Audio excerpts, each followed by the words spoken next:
Good afternoon. I am trying to think about ways to stay connected in the midst of the coronavirus pandemic, just so that we stay connected even though we may not be in a physical location.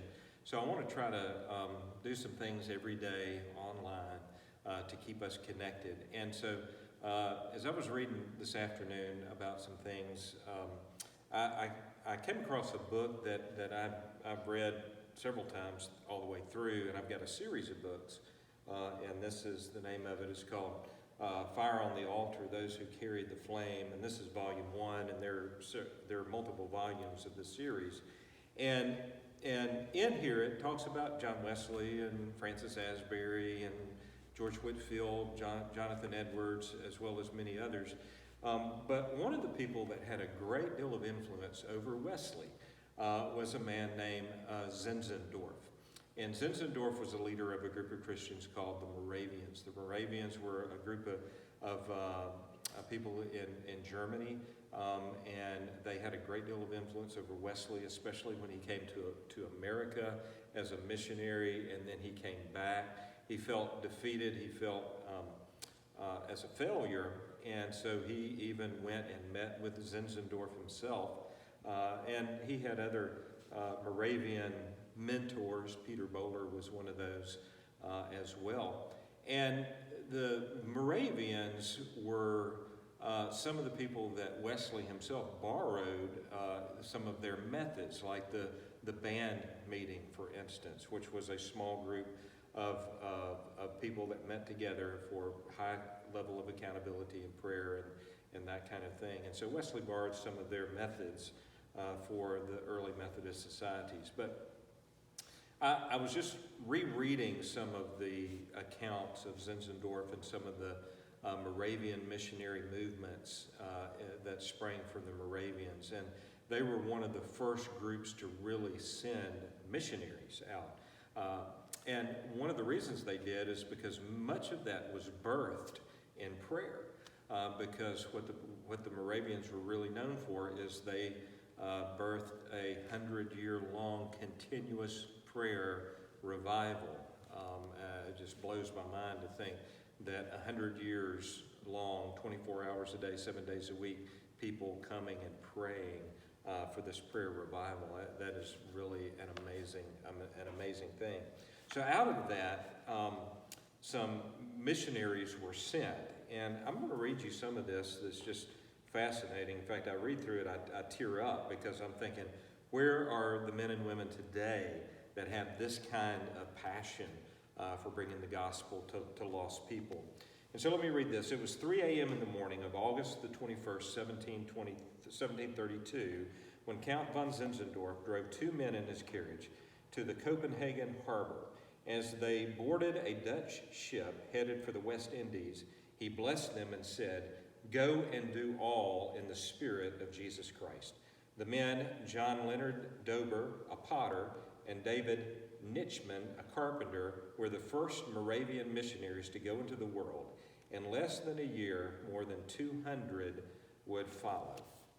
Dober and Nitschmann had already been told by the government of St. Thomas that they were forbidden to preach the gospel to the slaves that were indentured there. Now listen, these 2 men then divested themselves of all of their possessions and sold themselves into a lifetime of slavery on the island in order to reach the slaves with the gospel.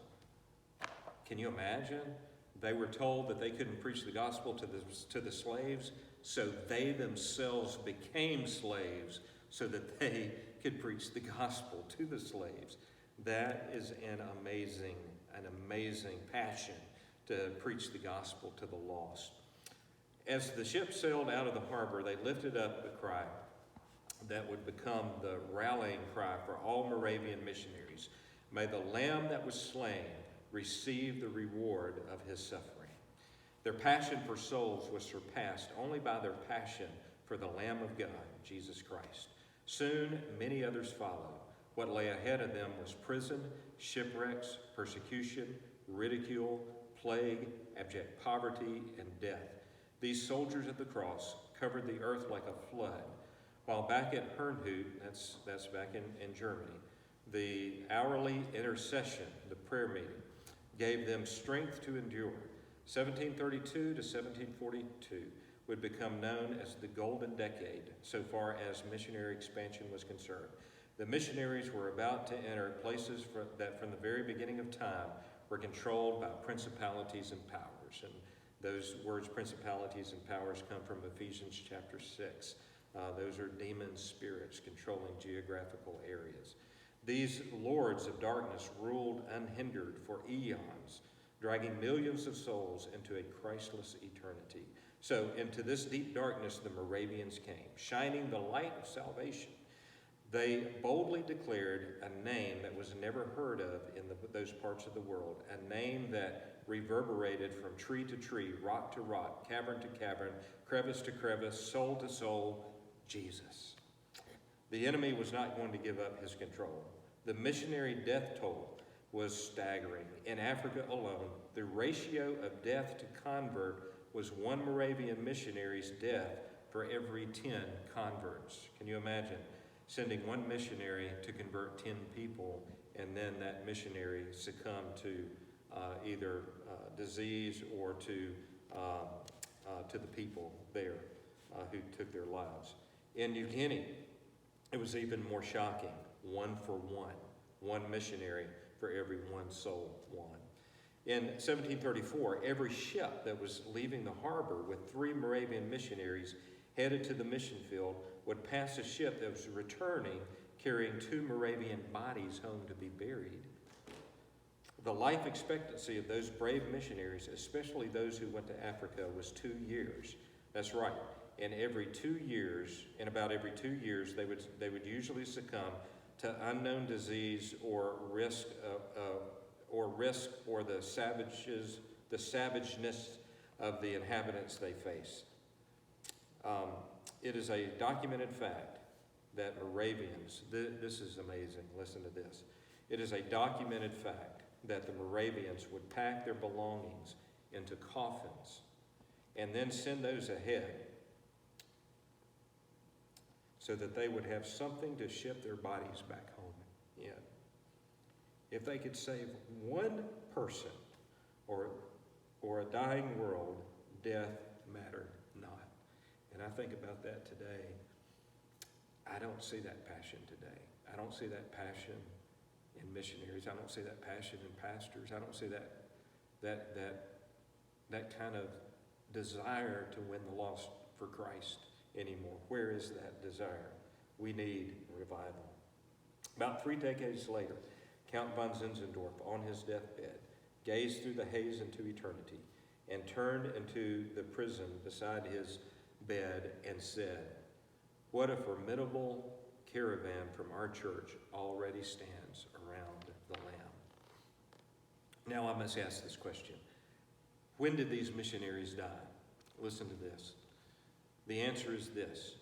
They died when they gave their lives to Jesus. It is no longer I who live, but Christ who lives in me, Galatians 2:20 says. For to me to live is Christ, and to die is gain, Philippians 1:21 says. The memoirs of Robert Murray McChaney talks about a scene in India that dealt with the Moravian missionaries. He and another man were traveling through the land on a fact-gathering mission. The man came across a high-walled city with only one huge door to get into the place and inquired of McChaney. He inquired, "What is this city?" And he was told that it was a lepers' colony. In that area, when one was found to have leprosy, they were taken to the city. The door of the city was opened. They were thrown in, and the door was slammed shut, never to be opened again. One day, this man was sitting on a hilltop overlooking the city wall, and onto the field were the lepers planting crops. Listen to this. He saw 2 men planting, with one carrying the other on his back. One had feet, but no hands. The other had hands, but no feet. They were both working in harmony to plant crops.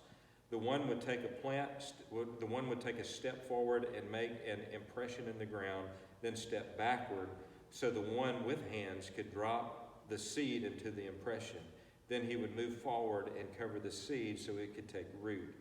When he saw these two men working together this way, his heart was gripped with compassion, and he cried out to the Lord, "Oh, the misery, oh, the misery. Will they ever get to know the love of Christ?" McChaney then told him of two Moravian missionaries, knowing that they would contract the disease, committing themselves to go into this city and tell the lepers the good news of the gospel. He went on to tell the man had just 2 weeks before the doors of the city were open again for those missionaries. And the man asked, "What will happen when these two fall to this disease?"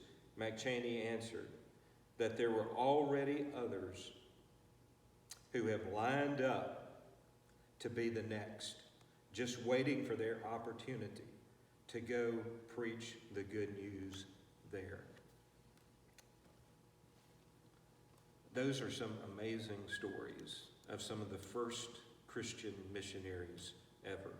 They had a passion to reach people with the gospel of Christ. Where are those people today? Maybe somebody listening today can follow in their footsteps. Someone that's willing to do whatever it takes to reach somebody with the gospel of Jesus Christ. Maybe we can take this opportunity of this pandemic, the quarantine, whatever name we call this period of time. Maybe we can take this opportunity, use social media, use whatever means we have to tell other people about the saving knowledge of Jesus Christ and to win just one person, win just one more for Christ. I think that would be a good use of our time. Maybe you could take this time to email somebody or message somebody on social media, on Facebook, Twitter, Instagram, whatever media platform you like, and tell them about your experience with Christ, your experience of how maybe you came to Christ, and share with them the glorious gospel of Jesus Christ. Where are those missionaries today? Maybe you could be one of those. God bless you. Have a great rest of the day.